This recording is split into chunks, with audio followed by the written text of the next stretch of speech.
Cette chaîne a pour but de te faire découvrir les architectures du monde. Dans cette vidéo, nous allons te présenter une architecture qui met en lumière les techniques traditionnelles de construction, qui utilisent uniquement des matériaux locaux et qui existent depuis le XIe siècle. Une architecture sans architecte, mais avec des spécialistes reconnus. C'est le patrimoine culturel exceptionnel des mosquées soudano-sahéliennes que l'on va te faire découvrir. Hello, nous c'est Agathe et Mathieu, un couple d'architectes passionnés d'exploration et de construction en tout genre. Nous sommes partis à la découverte des paysages et des architectures méconnues du continent africain, à bord de notre vieux Defender nommé Ascarena. Paré au démarrage? Allez, on t'emmène avec nous.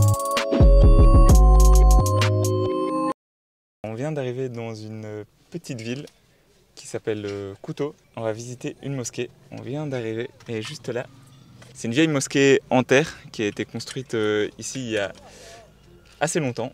Entre le 11e et le 14e siècle. Voilà, pour avoir une grosse fourchette. Et donc cette mosquée en terre, elle a été construite sur le modèle des mosquées qui se trouvent au Mali. Notamment la plus grande qui s'appelle la mosquée de Djenné. Donc elle n'est pas aussi grande que celle qu'on peut trouver à Djenné ou au Mali. Mais elle a un petit peu la même forme, la même composition et surtout les mêmes matériaux. Tu vas voir, c'est hyper intéressant. Elle est vraiment très très belle. Hello. Good. T'es prête, Agathe? Donc voilà, Ouais, je suis prête. Agathe est prête, elle a mis un petit foulard, donc on va voir si on peut tourner autour et si on a beaucoup de chance, on va même pouvoir rentrer dedans. Mais je préfère pas m'avancer trop vite.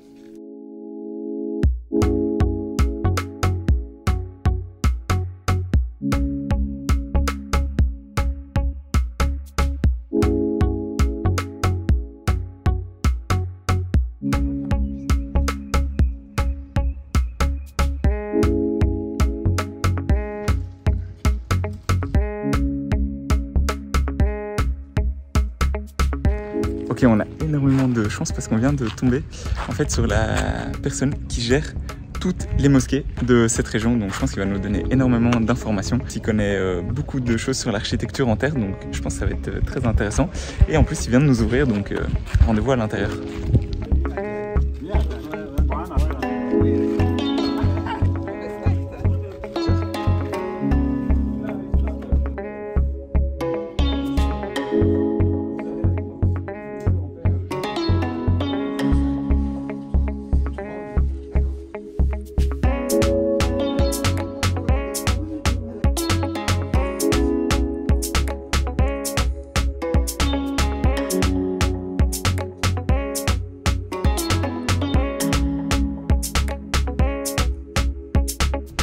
C'est assez intéressant. Je pensais qu'on allait rentrer dans une grande pièce et en fait non. C'est une succession de plusieurs petites pièces très sombres et évidemment recouvertes de terre. Elle est en super bon état. Et au toit on peut voir tous ces morceaux de bois qui font la toiture. Et là on vient de nous inviter à monter en haut de la mosquée. Donc on va monter sur la toiture et voir à quoi ça ressemble. Apparemment c'est un des endroits les plus jolis de la mosquée. Voilà, là il y a un petit escalier fait en terre aussi qui va nous permettre de monter sur la toiture. Voilà, les marches elles sont hautes. Hein. Oui. Hop là. Et je suis censé passer dans cette toute petite porte là.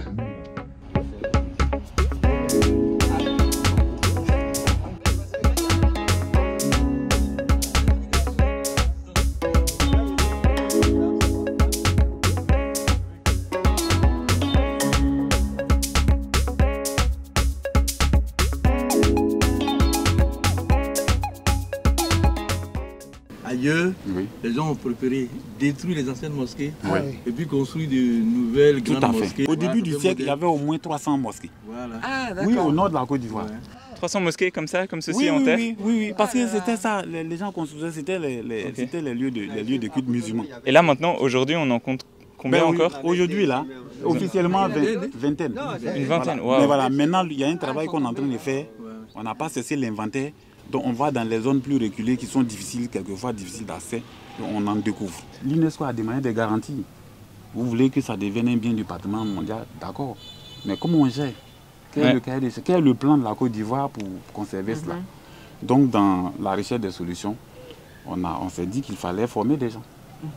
Et donc, dans toutes les zones où il y a les mosquées, on a demandé au comité de gestion de nous donner au moins 2 personnes. Et donc, on a fait 2 ateliers nationaux en 2018 et en 2021 sur des sites chantiers écoles en même temps, avec des maîtres maçons experts maliens qui sont venus de Djenné et de Tombouctou. Des grandes mosquées du Mali, des professionnels sont venus ici pour former. Ils sont venus, on a travaillé sur 2 ateliers, sur 2 années différentes. On a pu acquérir leur technique. On a établi une coopération avec eux. Donc aujourd'hui, lorsqu'on travaille, c'est-à-dire que moi je travaille, je suis toujours en visioconférence avec. Je prends et tout, je dis, mais écoute, voilà, non, c'est pas comme ça. Voilà. Donc on se suit et au fur et à mesure, nos maçons traditionnels acquièrent de l'expérience. C'est pas juste un monument, c'est-à-dire que c'est un monument, on va dire, en grille fonctionnelle. Je veux dire qu'on reconstitue l'histoire en fait. Eh oui. Du château. Oui. On a rencontré les gens par hasard qui s'occupent de recenser toutes les mosquées et de les réhabiliter. Donc ça, c'est très intéressant. Ça veut dire que les gens sont conscients que c'est un patrimoine mondial et que c'est quelque chose qu'il faut conserver. Donc comme il disait, à l'époque, il y avait plus de 300 mosquées qui étaient construites dans la région. Aujourd'hui, il en reste plus qu'une vingtaine. Donc voilà, on va peut-être pas toutes les voir, mais on va essayer d'aller en voir quelques-unes parce que chacune des mosquées a sa petite différence, sa petite exception, et c'est ça qui rend ce patrimoine si intéressant. Donc comme tu le vois derrière moi, en façade, il y a l'expression de ces colonnes qui sont très marquées. Et en fait, ces colonnes, ça représente les piliers structurels de la construction de la mosquée. Donc c'est des gros troncs d'arbres qui sont généralement très très larges, qui sont installés pour faire la structure de toute la mosquée. Et ensuite, ils sont recouverts d'argile et de terre et de banco. Donc voilà, donc c'est vraiment des troncs d'arbres qui sortent là et qui font ces petits pinacles. Donc vraiment en façade, on voit toute la structure de la construction. Et tu peux voir également en haut de ces pinacles, il y a des décorations. Et alors certains ont des œufs d'autruche. Donc ça c'est pour décorer et aussi ça a un caractère sacré. Et quand il n'y a pas des œufs d'autruche, il y a des petites poteries, donc c'est aussi décoratif, mais également pour la protection de la structure. C'est-à-dire que quand il pleut, l'eau ne s'infiltre pas directement sur la terre, ça ruisselle d'abord sur les poteries. Donc ça préserve la structure et la construction de l'édifice. Merci, au revoir. Au revoir, à bientôt. Merci beaucoup pour la visite. Bon, quelle chance de... Non mais quelle chance. C'est marrant, hein. Heureusement que tu étais malade hier. Très souvent, ces constructions sont considérées comme des architectures sans architecte, mais elles ne sont pas réalisées par n'importe qui. Bien que ces édifices soient construits sans le dessin d'un plan, il y a toujours une personne qui en est l'auteur. On ne l'appelle pas architecte, mais maître maçon, et sa réputation s'étend au-delà de sa propre région et même au-delà de son pays.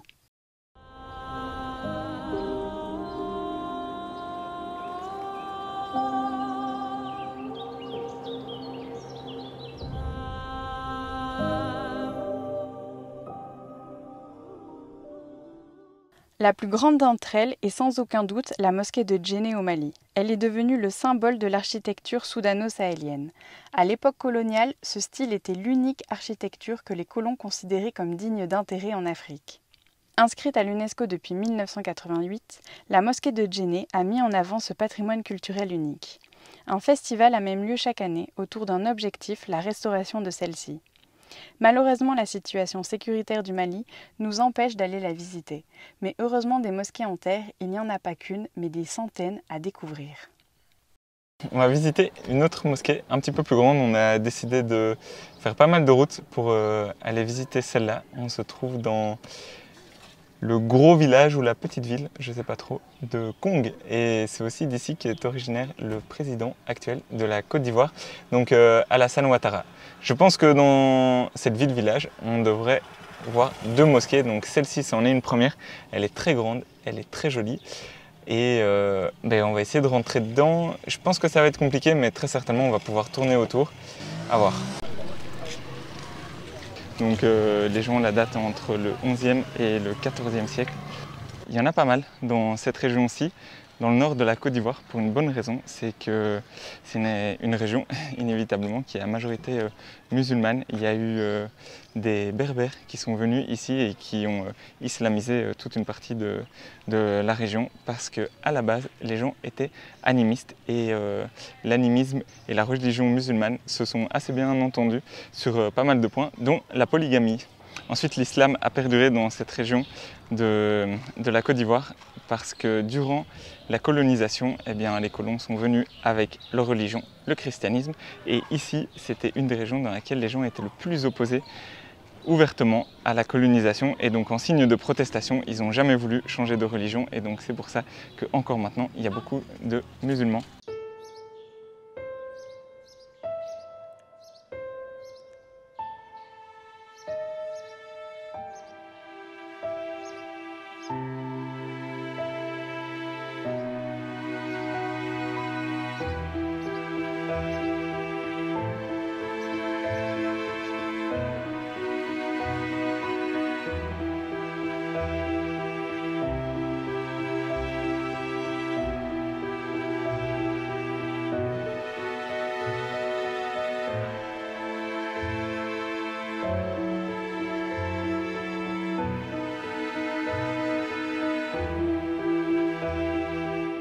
Alors comme tu le vois, cette mosquée derrière moi, elle est beaucoup plus grande que la première qu'on a vue. Elle est vraiment très grande, elle est super bien entretenue. Il y a encore toutes ces structures en bois que tu peux voir à l'extérieur. Les petits morceaux de bois que tu vois dépasser là, ils sont là pour une bonne raison. Ils servent aussi d'échafaudage. Donc les gens grimpent dessus et viennent rénover les parties en terre qui sont détériorées. Alors comme tu peux le voir derrière moi, il y a des tas de terre un petit peu partout autour de la mosquée. Alors je ne sais pas si c'est parce que très bientôt ils vont la rénover, mais en tout cas chaque année, eh bien, elle est complètement rafistolée 2 fois par an. Donc c'est hyper intéressant à quel point elle est entretenue. Et surtout, ils mélangent ici la terre avec du beurre de karité pour qu'elle soit un petit peu plus imperméable et pour qu'elle soit plus pérenne. C'est un fait très intéressant parce qu'ils utilisent ce beurre de karité uniquement dans la construction de ces mosquées et non pas dans la construction des maisons. Pour une bonne raison, c'est parce que la mosquée est vouée à durer très longtemps alors que les maisons un petit peu moins et parce que le beurre de karité est tout de même un produit assez cher.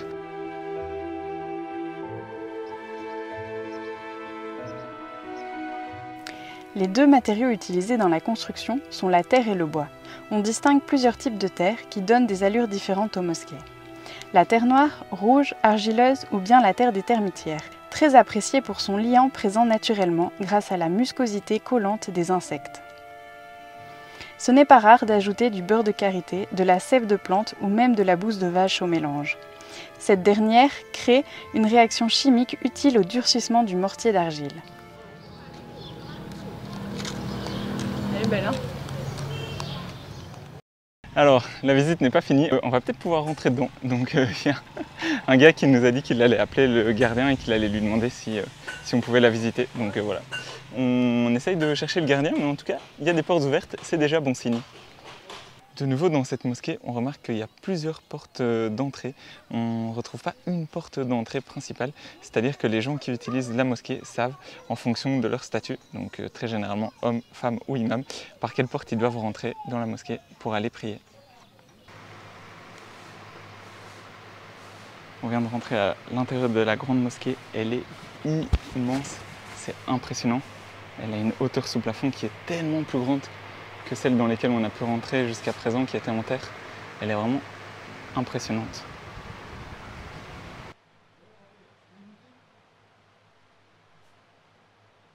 Et on va peut-être aussi pouvoir remonter sur le toit de cette grande mosquée. Faire attention à la tête.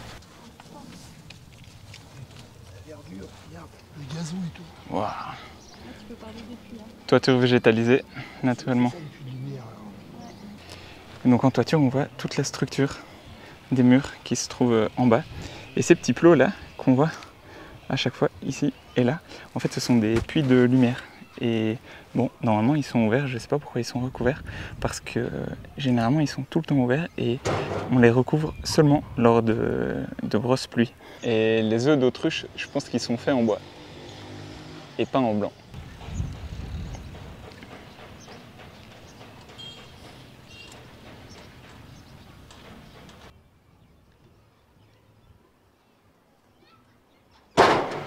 Donc voilà, là on voit un des puits de lumière dans le plafond qui a été rebouché.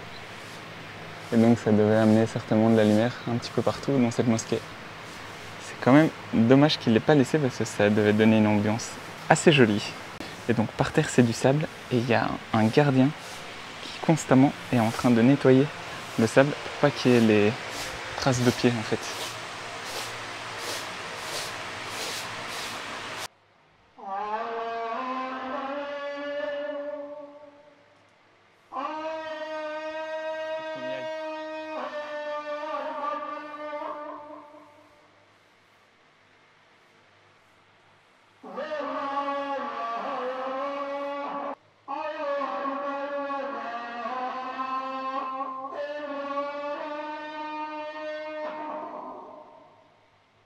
Les techniques de construction couramment utilisées sont la bauge et le pisé.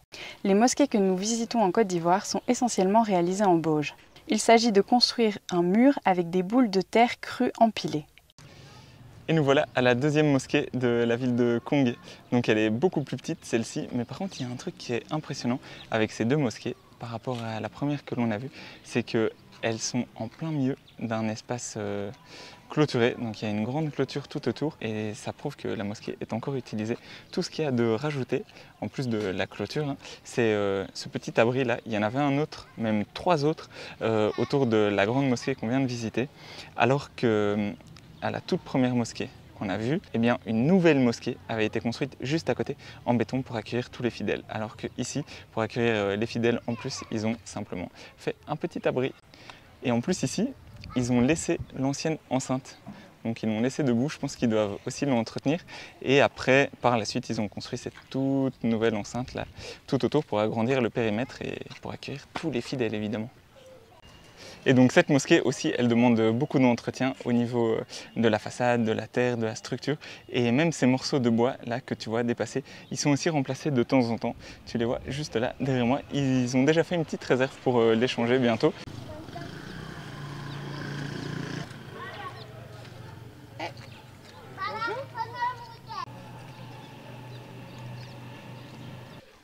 Alors on va rentrer à l'intérieur de cette petite mosquée. Comme toujours, on enlève les chaussures. Non? Ah, pas à l'intérieur? Ah, bon, on peut pas. Ok. Bon, il y a un monsieur qui m'a rappelé à l'ordre, qui m'a dit que d'abord je devais le saluer avant de pouvoir rentrer dans la mosquée. Donc deuxième tentative, je vais essayer de rentrer dans la mosquée. À nouveau, on enlève les chaussures. Je sais pas s'il y a un endroit où je dois les laisser.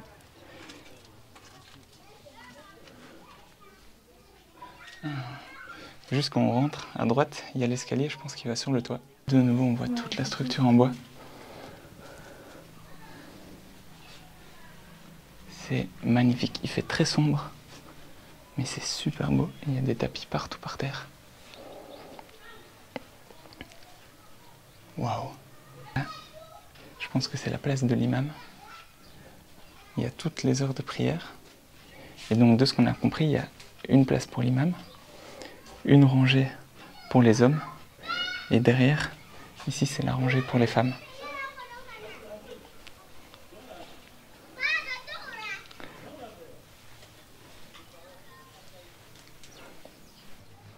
Bon, comme promis, on va essayer d'aller sur le toit. L'escalier est hyper étroit.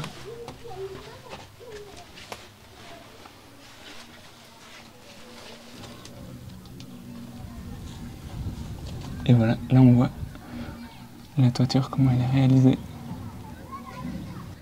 Et donc on voit ici sur la toiture, on voit bien ces rangées. Là, une rangée pour les femmes, une rangée pour les hommes, et puis certainement la place de l'imam là-bas tout au bout.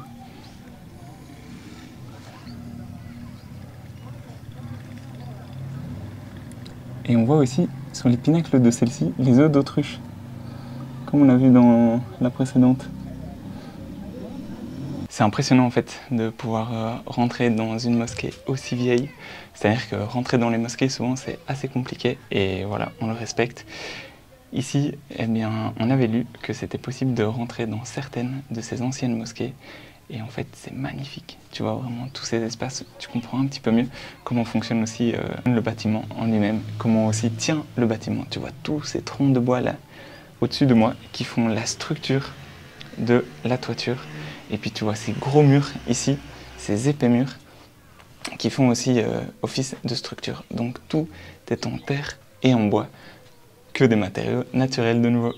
Voilà, c'était hyper intéressant de visiter ces 3 mosquées parce que tu te rends compte que malgré la différence de taille, il y a toujours des éléments qui reviennent partout dans ces mosquées. Donc que ce soit les pinacles, la structure assez expressive, les morceaux de bois qui dépassent à l'extérieur, tout ça c'est vraiment des marqueurs très forts de ces mosquées. Il y en avait énormément à l'époque, vers le XIVe siècle. Elles ont peu à peu été remplacées par des mosquées en béton. Il n'y en a que certaines qui sont préservées et pour lesquelles il y a vraiment un effort très important de la Côte d'Ivoire qui est fait pour les préserver. Des mosquées en terre, on n'en retrouve pas uniquement au nord de la Côte d'Ivoire, mais dans tout le Sahel. On retrouve des milliers de petites mosquées villageoises, chacune unique, réparties notamment entre le Sénégal, le Mali, le Niger, le Burkina Faso, la Côte d'Ivoire et le Ghana. Qu'elles soient de petite taille ou parmi les plus grands bâtiments en terre du monde, comme celle de Djenné au Mali, elles sont toutes modelées à la main. C'est à la fois une architecture et une sculpture reflétant les croyances africaines et l'influence islamique. Cette technique de construction si particulière se transmet de génération en génération. C'est un patrimoine matériel encore utilisé, empreint de traditions, de connaissances et de savoir-faire, qui a traversé des siècles et qui est l'exemple d'une architecture vivante. Même si la situation sécuritaire de certains pays du Sahel nous empêche de visiter les plus impressionnantes mosquées en terre, on est quand même émerveillé par la beauté de celles qu'on a eu la chance de découvrir. C'est déjà la fin de cette vidéo, j'espère que ça t'a permis d'apprendre un petit peu plus sur l'histoire des mosquées soudano-sahéliennes. En tout cas pour nous ça a été un plaisir de la monter, de la filmer et de découvrir toute cette architecture magnifique. On se retrouve la semaine prochaine dans un nouveau pays, le Ghana. Allez, ciao!